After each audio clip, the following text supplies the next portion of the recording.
તો ચણાના જથ્થામાં જીવાત મામલે મામલતદારનું નિવેદન સામે આવ્યું છે। માતરમાં 5570 કિલો જથ્થો આવ્યો હતો તેવું મામલતદાર કહી રહ્યા છે। ચણાનો જથ્થો અખાદ્ય હોવાથી સંચાલકોને સ્વીકારવાની ના પાડી બાળકોને નાસ્તાની વ્યવસ્થા કરવા મામલતદારે સંચાલકોને આપી છે સૂચના। મધ્યાહન ભોજનમાં જાન્યુઆરી મહિનામાં 5570 કિલો ચણાનો જથ્થો ફાળવણી થઈ હતી।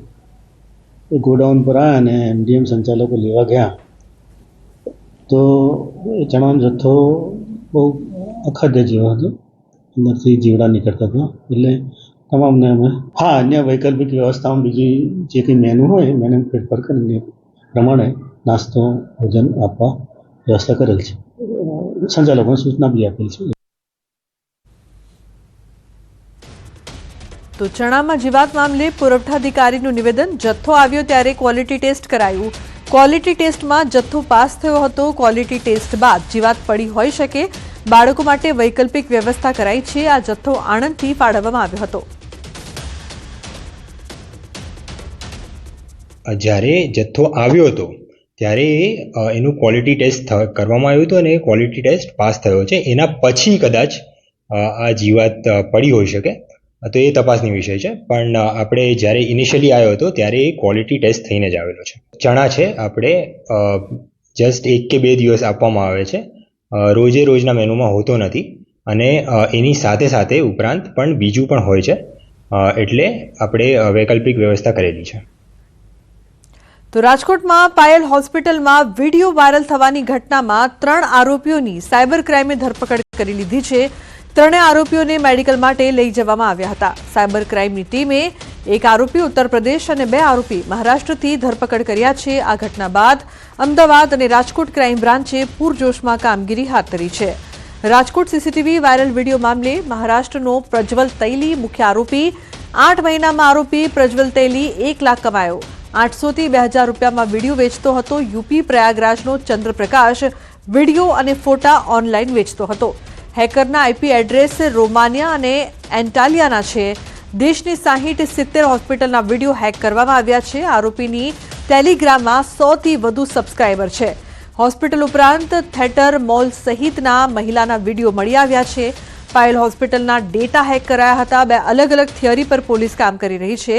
પ્રથમ થિયરી પાયલ હોસ્પિટલની સીસીટીવી ફૂટેજ હેકરે કેવી રીતે હેક કર્યા, તો બીજી થિયરી 3 આરોપી પાસે વિડીયો ક્યાંથી અને કેવી રીતે આવ્યા। પાયલ હોસ્પિટલના સીસીટીવી વિડીયો 2024માં ફેબ્રુઆરી-માર્ચ માસમાં હેક થયા હતા।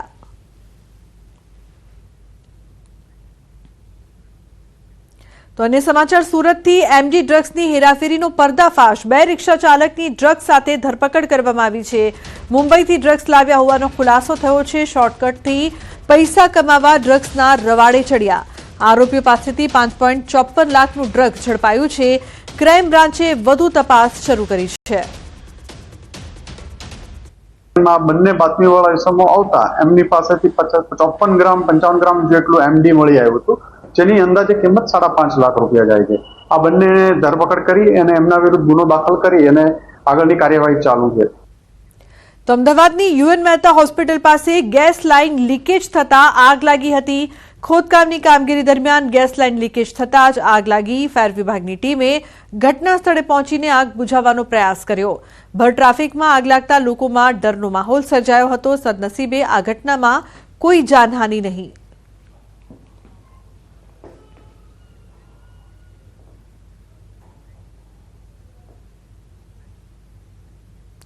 અને મહત્વપૂર્ણ સમાચારની વાત કરીએ તો રાજ્યના 20 જીએસ કેડરના અધિકારીઓને અપાઈ બઢતી।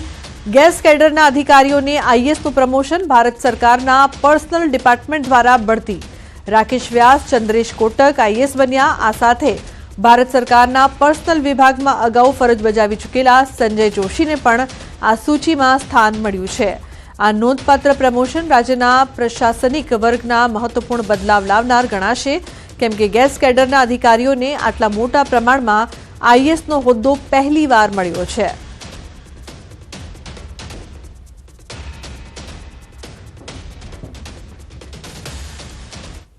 સમાચારનો પ્રવાહ યથાવત રહેશે। હાલ રોકાશું એક બ્રેક માટે। આપ જોતા રહો ન્યૂઝ 18 ગુજરાતી।